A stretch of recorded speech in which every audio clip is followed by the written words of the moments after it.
Olá, paz, estamos no nosso momento com a palavra e com alegria no coração eu venho aqui para deixar mais uma mensagem simples, onde a gente vai estar falando basicamente sobre duas palavras que têm desdobramento em mais duas, mas eu vou focar em incredulidade, que desdobra em falta de perseverança, dúvida, e a gente vai falar também sobre o poder da unção, o poder da unção que tem um homem e uma mulher de Deus. Livro de 2 Reis, capítulo de número 13, diz assim um texto, quando o profeta Eliseu pega o rei Joás e faz ali um exemplo, uma simulação de um ataque às nações inimigas. Então ele disse ao rei de Israel, põe a tua mão sobre o arco. E ele pôs a sua mão sobre o arco. E Eliseu pôs as suas mãos sobre as mãos do rei. Então ele estava mostrando para o rei. E disse, abre a janela para o oriente. E ele abriu. Então disse Eliseu, atira, e ele atirou. E Eliseu disse, a flecha do livramento do Senhor Jeová, a flecha do livramento contra os arameus, porque ferirá os arameus em Afec até os consumir. Até aí, meus queridos, tudo bem. Disse mais, toma as flechas, e as tomou. Então disse ao rei de Israel, fere a terra. E a feriu 3 vezes e cessou. E aqui a gente vai encontrar então, a primeira objeção é aquilo que incomodou o profeta.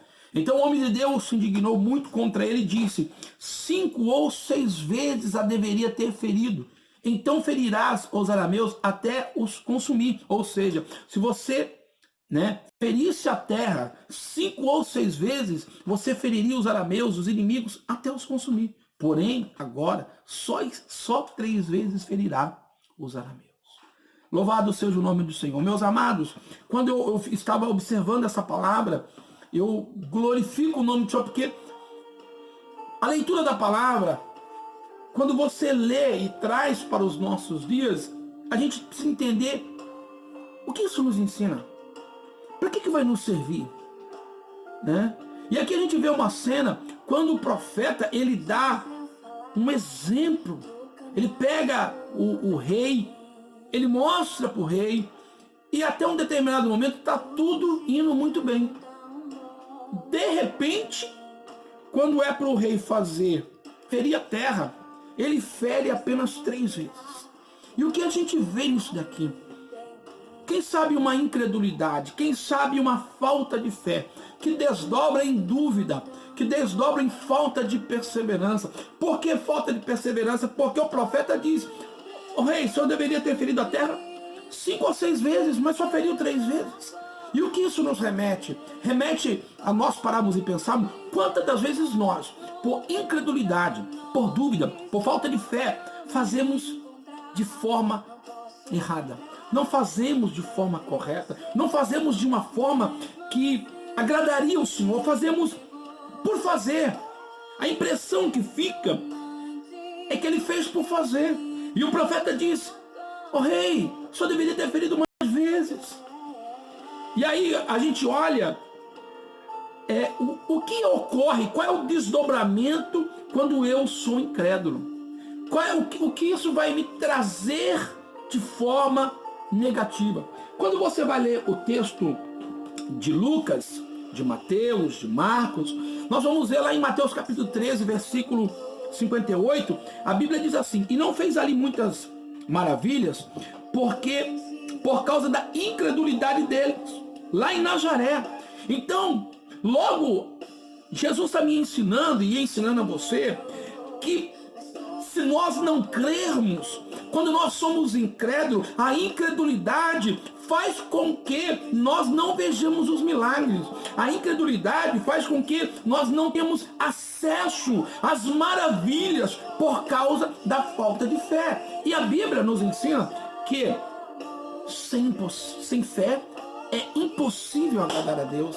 Sem fé é impossível agradar a Deus. Queridos, e Jesus, ele saiu, ele parou. A Bíblia diz em Marcos 6,5, que é o mesmo texto de Mateus, porém na visão de Marcos, ele diz, ele não podia fazer ali nenhuma maravilha, pois somente curou alguns poucos enfermos, impondo as mãos sobre eles. E a Bíblia vai falar no versículo de número 6, 7, assim vai seguindo, que Jesus ficou impressionado com a incredulidade deles. A incredulidade impede você e eu de vermos coisas grandes. Há um outro exemplo disso quando Maria foi ao túmulo onde o corpo de Jesus estava, e ela foi, não achou o corpo, voltou, chamou Pedro e João, os dois foram, e eles viram, a Bíblia diz que creram, mas foram embora. E ela ficou lá. A Bíblia diz que ela ficou, que ela chorou, que ela se abaixou, e quando ela chora, se abaixa, olha para dentro, vê dois anjos. Ou seja, quando nós não fazemos as coisas direito, não perseveramos, não temos o detalhe de se fazer as coisas com critério, a gente não vê o mover de Deus. A incredulidade impede-nos de alcançarmos bênçãos maiores. A incredulidade, ela faz com que nós não tenhamos acesso ao milagre, de ver as coisas acontecer. Quando você vai ver no livro de Lucas, a passagem da filha de Jairo, quando alguém chega da casa de Jairo e diz, mestre, não incomode mais o mestre. Por quê? Porque a menina morreu. E Jesus acalma o pai, fica tranquilo, crê somente. E a Bíblia diz que eles foram. Quando eles chegaram lá, Jesus, ele tirou para fora as pessoas que estavam rindo, quando ele disse que a menina dormia.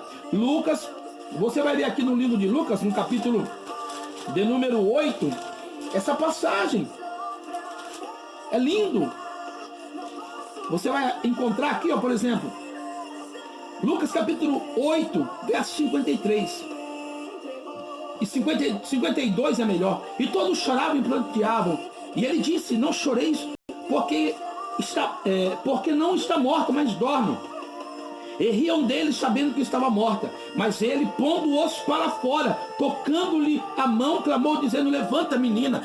Escute, Jesus tirou os incrédulos para fora. Aqueles que não creram, que riram, que estavam duvidando. Então, se você quer ver milagre, meu querido, se você quer ver cura, se você quer ver poder de Deus, passe a crer, deixe a dúvida de lado, deixe a incredulidade de lado. E deixa eu te dizer uma coisa maior. Às vezes você está dizendo, mas pastor, como é que eu faço para vencer a incredulidade? Eu não sei. Meu querido, você precisa buscar em Deus, buscar o Senhor. É sim. Por quê? Porque nós temos aqui um ensinamento aonde um pai, ele tinha um problema, ele tinha uma incredulidade, e ele levou o seu filho aos discípulos, e os discípulos não conseguiram expulsar aquele demônio, aquele espírito. Então ele recorre ao Senhor Jesus. Ele diz, e Jesus perguntou ao pai, há quanto tempo isso acontece? Respondeu ele, desde menino, desde a infância, e muitas vezes o lança no fogo, na água para matar. Aí ele diz, mas se podes fazer algo, ele disse para Jesus, tem misericórdia de nós e ajuda-nos. Ao que Jesus lhe disse, você pode crer nisso? Você pode crer nisso, Aguinaldo? Você pode crer nisso, meu irmão? Você pode crer nisso, minha irmã? Aleluia. Aí Jesus diz, tudo é possível que crê. Vença a incredulidade, vença a dúvida, vença a falta de fé. Olha só, e imediatamente o pai do jovem, clamando com lágrimas, o homem começou a chorar e disse, ajuda-me na minha incredulidade. E vendo Jesus que a multidão se aglomerava, repreendeu o espírito imundo, dizendo, espírito mudo e surdo, eu te ordeno, sai dele e não entre mais nele. Então o espírito, gritando, agitando-se muito, saiu. O jovem ficou como morto, de tal modo que todos diziam estar morto, mas Jesus, tomando pela mão, o ergueu e ele se levantou. Aí quando ele entrou, aí já é uma outra parte. Então Jesus faz um milagre. Ei, se você está com problema de incredulidade, clame ao Senhor, creia somente, peça a Deus, Senhor, ajuda-me a vencer a falta de fé, a falta de confiança, a minha incredulidade. Ele vai te ajudar. Louvado seja Deus. A Bíblia diz, se alguém tem falta de sabedoria, peça a Deus que a todos dá liberalmente e não a censura de ser lhe dada. A outra palavra que eu queria trazer aqui está em Reis 13:20, que diz, depois morreu Eliseu e o sepultaram. Ora, as tropas dos moabitas invadiam a terra na entrada do ano. E aconteceu que enquanto eles sepultavam, eles estavam ali sepultando um homem morto, avistaram uma tropa, se assustaram e lançaram o homem na sepultura de Eliseu e partiram. E quando o corpo caiu sobre os ossos de Eliseu, reviveu e pôs-se em pé. Queridos, eu fico imaginando isso aqui, que eles jogaram um corpo, o camarada bateu lá e já voltou, quem sabe ele saiu correndo junto com os que levaram ele. E o que é isso? Duas coisas eu aprendo aqui. Primeiro, que nós temos que olhar para os bons exemplos. A unção de Eliseu. Ei, às vezes a gente está olhando para a direção errada, para as pessoas erradas, e esse olhar nos leva à morte. Mas quando olhamos para pessoas que têm unção, que têm poder, que nos ensinam, os nossos pastores, as pessoas de Deus que temem ao Senhor, nos ensinam a palavra, nós começamos a ver vida. Nós começamos a ver vida aqui. Pare de olhar para as pessoas que dão mau exemplo, que estão dando escândalo. Olhem para as pessoas que têm a unção, o poder de Deus. Aquele corpo caiu sobre os ossos de um homem que tinha unção de sobra, a porção dobrada que veio de Elias, né? A porção dobrada que Deus deu, veio de Deus na verdade, mas ele deu, quero da porção que tem sobre Elias, que era de Deus também. A gente aprende isso aqui. E outra coisa importante, às vezes tem alguém te levando para te enterrar, mas aleluia, a última palavra sempre verá do Senhor. Pode haver um milagre na última curva, pode haver um milagre na última oportunidade, como aconteceu para esse homem. Deus seja louvado. Não desista, creia somente, há um milagre de Deus. Vença a incredulidade, vença o problema, olhe para quem tem poder e unção de Deus e siga em frente. Deus te abençoe, em nome de Jesus.